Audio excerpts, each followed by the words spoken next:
बहुत अच्छा गांव है हमारा और सभी लोग सारी फैसिलिटीज भी हैं यहाँ पे। हमारा गांव बहुत अच्छा है और हमारे गांव के आदमी बहुत अच्छे लगते हैं हमको। नीरज चोपड़ा जी की वजह से शिक्षा में भी अभी बहुत इम्प्रूवमेंट हुआ है।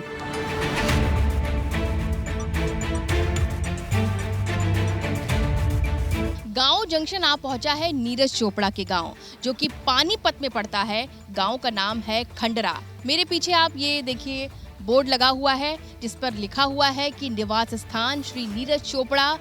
पिताजी का नाम लिखा हुआ है श्री सतीश चोपड़ा, जैवलिन थ्रो विश्व ओलंपिक गोल्ड मेडल विजेता। और देखिए एरो लगा हुआ है। एरो इधर आइए। ये जो रास्ता गया है मेरे पीछे आप नजर आ रहा है, ये सीधे गया है नीरज चोपड़ा के घर पर। तो चलिए चलते हैं अंदर, देखते हैं कि नीरज चोपड़ा के गांव में क्या क्या सुविधाएं हैं और क्या वो चीजें हैं जो अब तक नीरज चोपड़ा के गांव नहीं पहुंची हैं। तो चलिए चलते हैं।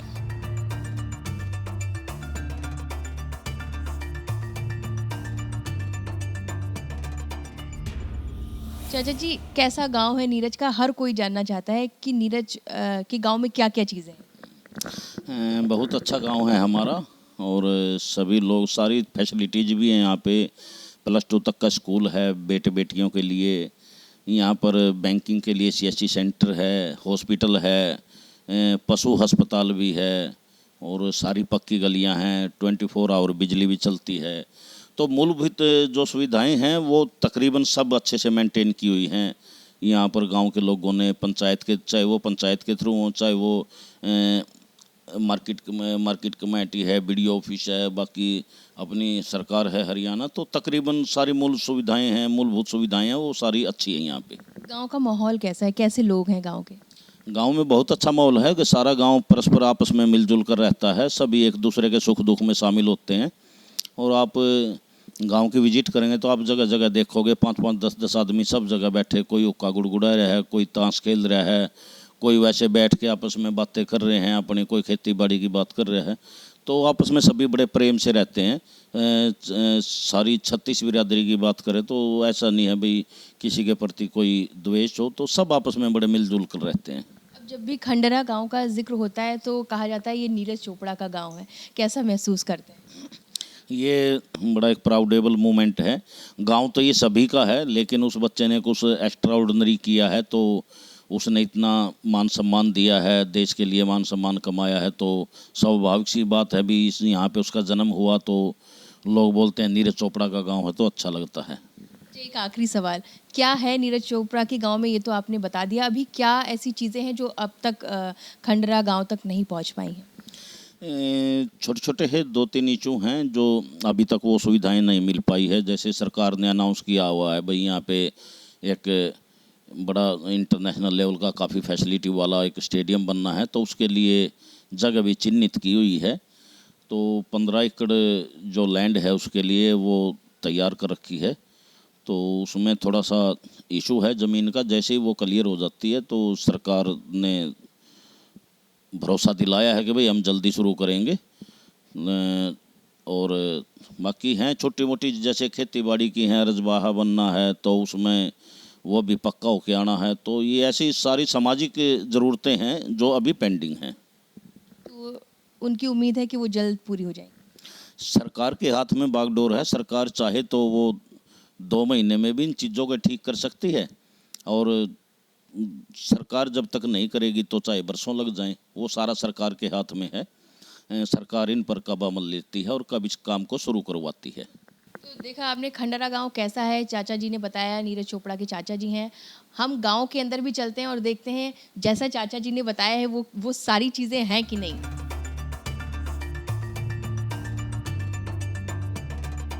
देखिए यहाँ पर हमें स्कूल के कुछ बच्चे मिले, खंडरा गांव के हैं। नाम क्या है बेटा आपका? स्वाति, किस क्लास में? 9th में। और आपका नाम? अन्नू, किस क्लास में? 9th में। मतलब दोस्त तो दोनों। आपके गांव को नीरज चोपड़ा का गांव कहते हैं। नीरज चोपड़ा कौन है पता है? हमारे भाई हैं। भाई हैं। उनका गेम देखती हो? कैसा लगता है? अच्छा। अच्छा, गांव कैसा है कुछ बताओ गांव के बारे में। कैसा है गांव आपका? हमारा गांव बहुत अच्छा है और हमारे गांव के आदमी बहुत अच्छे लगते हैं हमको। स्कूल में भी आके हमको बहुत वो देते हैं, मतलब बधाइयाँ वैसे सब। और पढ़ाई कैसी होती है स्कूल में? अच्छी होती है, टीचर भी बहुत अच्छे मिले हुए हैं इसीलिए। आप बताओ, आपको कैसा लगता है अपना गांव, और गांव की सबसे अच्छी चीज़ क्या लगती है? बहुत अच्छा है हमारा गाँव। हमारे गांव की सबसे अच्छी चीज़ खेल लगता है, जो हमारे भैया नीरज चोपड़ा खेलते हैं इसलिए। और तुम खेलती हो गेम? यस मैम, कबड्डी खेलते हैं। अच्छा, और क्या क्या खेलती हो कबड्डी के अलावा? कबड्डी कबड्डी खेलते हैं हम तो यहाँ पे। कबड्डी पसंद है? हाँ। अच्छा, पिताजी क्या करते हैं, पापा? पापा तो ड्यूटी पे जाते हैं, मम्मी भी ड्यूटी पे जाती है, क्या ड्यूटी, क्या करते हैं? रिफाइनरी में। और स्कूल में कैसा माहौल है, पढ़ाई कैसी होती है, टीचर कैसे हैं आपके, यहाँ पर सड़कें कैसी हैं, हॉस्पिटल कैसे हैं, कुछ पता है कैसा है? हमारे गांव में हॉस्पिटल खुलना चाहिए। हमारे गांव में हॉस्पिटल, सड़कें भी बहुत अच्छी बनी हुई थी, ये सब बनी हुई है इसलिए। मतलब अपने गांव को कितने में से कितने नंबर, 10 में से कितने नंबर दोगे? हमारे गांव 10 में से 10। 10 नंबर। आप कितने दोगे अपने गांव को? और भी बच्चों से बात करेंगे और स्कूल भी दिखाएंगे आपको कि कैसा है। क्या बेटा? जी नेहा। नेहा, कैसा लगता है स्कूल, और कहाँ से आती है पढ़ने? इसी गांव से है या किसी और गांव? इसी गांव से मैम। कैसा लगता है स्कूल? मैम बहुत अच्छा लगता है। कौन सी क्लास में? 12th में मैम। आप 12th में हो। 3 साल पहले यहाँ पर 8वीं तक का स्कूल था, अब 12वीं हो गया है, कैसा लग रहा है? मैम बहुत अच्छा फील हो रहा है। 8वीं तक स्कूल था तो कितनी दिक्कतें होती थी आप लोगों की? मैम बहुत दिक्कत होती थी, फिर 8 के बाद 9वीं में वहाँ सेरा जाना पड़ता था पैदल ही। कितनी दूर है यहाँ से? यहाँ से 2-3 किलोमीटर, 3-4 है। पैदल जाते थे यहाँ से पहले सब बच्चे? Yes ma'am. तो अभी 12वीं हो गया है तो अब तो आराम हो गई होगी। Yes ma'am. आप किस गांव से? मैम इसी गांव से, खंडरा गांव से। तो नीरज चोपड़ा इसी गांव से, पता है आपको? Yes ma'am. मिली है कभी उनसे? हाँ जी मैम। वंशिका, आप किस गांव से? बालजटान। कितनी दूर है यहाँ से? 4 किलोमीटर। तो कैसे आते जाते हो? मैम कार लगी हुई है। अच्छा, उससे आते हैं। तो यहाँ पढ़ने ही क्यों आते हैं, क्यों आए हैं यहाँ? मैम यहाँ टीचर अच्छे हैं, अच्छे पढ़ाते हैं। ये स्कूल मैं आपको बताती हूँ कि आज से 3 साल पहले तक 8वीं तक था और इसमें कोई भी सुविधा नहीं थी। तो 8वीं से एकदम से हमारे प्राउड हैं, हमारे देश के प्राउड हैं, उनके नाम की वजह से इस स्कूल को एकदम से 12वीं तक कर दिया गया और आसपास के गांव के जो बच्चे थे, जो यहीं गांव के थे और आसपास के गांव के बच्चों ने यहाँ एडमिशन लिया। मेरे साथ ही जो मेरे सीनियर हैं, मेरे प्रिंसिपल हैं, तो सुरेश जी, उन्होंने भी मेरे साथ ही ज्वाइन किया मेरे साथ। तो हम सब ने मिल के गाँव की आसपास की जितनी भी बड़ी बड़ी फैक्ट्रीज़ हैं उनमें हम गए और हमने कुछ डोनेशन उनसे डिमांड की और उन्होंने हमारी हेल्प की, हमें डोनेट किया इस खंडरा के नाम से, या यूं कहूं कि नीरज के नाम पे।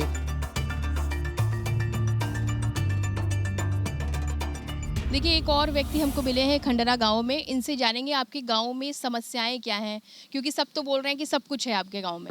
वर्ल्ड फेमस हो गया हमारा गांव और नीरज चोपड़ा की वजह से। लेकिन इसमें क्या है कि वो हर चीज़ सुविधाएं हैं, एक थोड़ा कर्मचारी, सफाई कर्मचारी है ना, उनकी वजह से थोड़ी दिक्कतें आ रही हैं। एक जैसे मैं अपनी गली के लिए बताऊं, मेरी गली में अगर 1 महीने में भी अगर सफाई कर्मचारी आ जाए तो भी बड़ी बात है। हम अपने हाथों से खुद निकालते हैं करणियों से, जैसे राजमिस्त्री की करनी होती हैं, बाहर निकले पड़ा रहता, उसको कहीं मिल जाता है तो उसको बोलते हैं कि यार वो उठा के ले आओ, लेकिन वो उठाने के लिए भी तैयार नहीं है। सूख जाता है, वापस नालियों में चला जाता है। सरपंच को बोला तो वो भी भाईचारा अपनाते हैं, कोई बात नहीं भाई गांव का है, और हम भी यही सोचते हैं भाई कर्मचारी भाई, हम भी कर्मचारी हैं, क्या वो करा नहीं, लेकिन कोई सुनाई नहीं है इस मामले में। स्वास्थ्य की, शिक्षा की अगर बात की जाए तो कैसे है गांव? अभी नीरज चोपड़ा जी की वजह से शिक्षा में भी अभी बहुत इम्प्रूवमेंट हुआ है। जैसे मतलब 8th क्लास का था, अभी मैट्रिक से +2 भी हो गया है और टीचर भी आने लगे हैं, और कुछ स्कूल में कमेटी बना रखी है हमने, उस कमेटी का मेंबर भी हूँ मैं। और उस कमेटी ने मतलब जो लोगों से जैसे दान के हिसाब से इंडस्ट्रियों में जाके गांव से एक चंदा इकट्ठा करके और वहाँ नीरज चोपड़ा जी के पिताजी को साथ में ले जाके, और वहाँ जैसे एजुकेशन विभाग में ऊपर हरियाणा गवर्नमेंट के, वहाँ से जाके ने कैसे भी आप आज हमारा शिक्षा में थोड़ा सा बहुत आगे। अपने गांव के विकास को कितने नंबर देंगे 10 में से? विकास में तो देखो स्कूल के हिसाब से तो देंगे पूरे के पूरे। अच्छा, पूरे नंबर देंगे। चलिए बहुत बहुत सफाई के हिसाब से है ना, सफाई के हिसाब से नहीं है। तो देखा आपने, ये था नीरज चोपड़ा का गांव खंडरा, जहां के लोगों का कहना है कि नीरज चोपड़ा की वजह से उनके गांव को नई पहचान मिली है। इसके साथ ही गांव की तस्वीर भी बदल गई है। वैसे आपको नीरज चोपड़ा का गांव कैसा लगा, ये कमेंट कर जरूर बताएं। गांव जंक्शन के लिए मैं नैन्सी बाजपेयी।